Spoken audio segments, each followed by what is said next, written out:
My mom would be at all my sporting events. Let's say I was playing football, okay? My mother would be on the sidelines, and if the play on the field started going one way, my mother would run along like, Mark, get him, get him! I'd be like, oh my gosh. I'd get in the huddle with the other guys. They go, Mark, is that your mother? I go, no, I never saw her before in my life. See, the greatest gift my mother ever gave me, she believed in me. I have overdosed on drugs on 3 occasions where I should have been dead. But I believe I was kept here for a reason. You show me your friends, I will show you your future. How do I know this? I hung out with losers, and I became the biggest loser of them all because I gave up everything I dreamt about as a little boy because of who I chose to surround myself with. My friends would drive me home at 2, 3, 4 in the morning. We'd be drunk and high, laughing in the car. We'd pull up in front of my house in New York. They go, Mark, the light's on. I go, oh man, my mother's up. See, my mom wouldn't go to bed until she knew her son was still alive.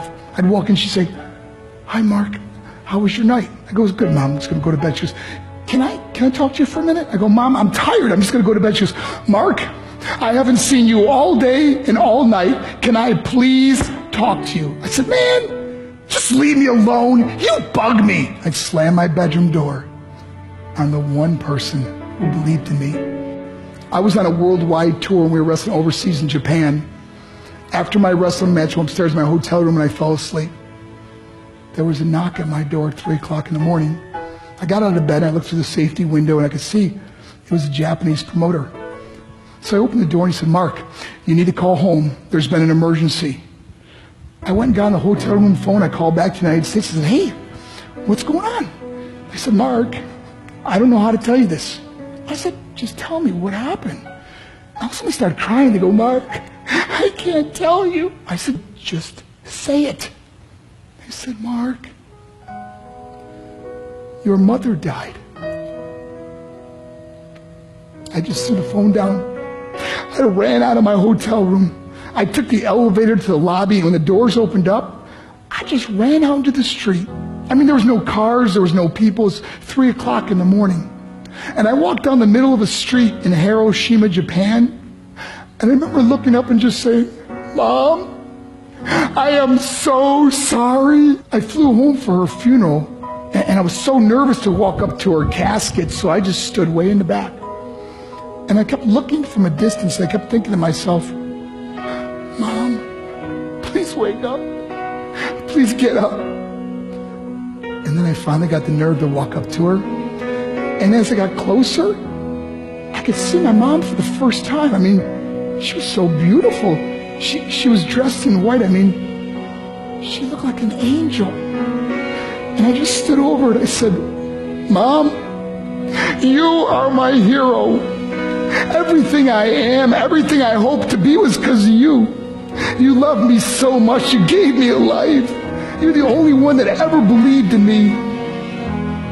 How did I repay her? By getting drunk, by getting high, by getting stupid, by hanging out with losers? For what? All she ever wanted to do was talk to me. I wish I could talk to you now, Mom. I wish you could see what I'm doing. Why couldn't I have been a better son? We are defined by our choices. But if you surround yourself with people involved in drugs and alcohol and pills, it's a dead end. I'm not here to preach to you. I'm here to tell you I lived that life. It leads to broken hearts, broken relationships, broken dreams, and death. For what? To get high?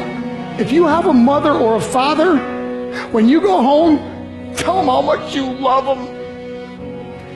See, my whole life was about being rich and famous. I had to be a millionaire. I had to win the race. I had to win the race at the expense of my marriage, my family, my friends. For what?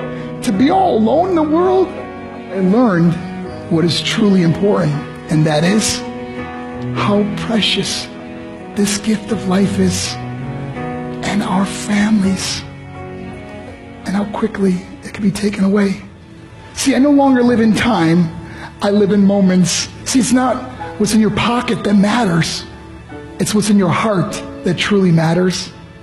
Love Love is just a word until somebody comes along and gives it meaning. You're the meaning.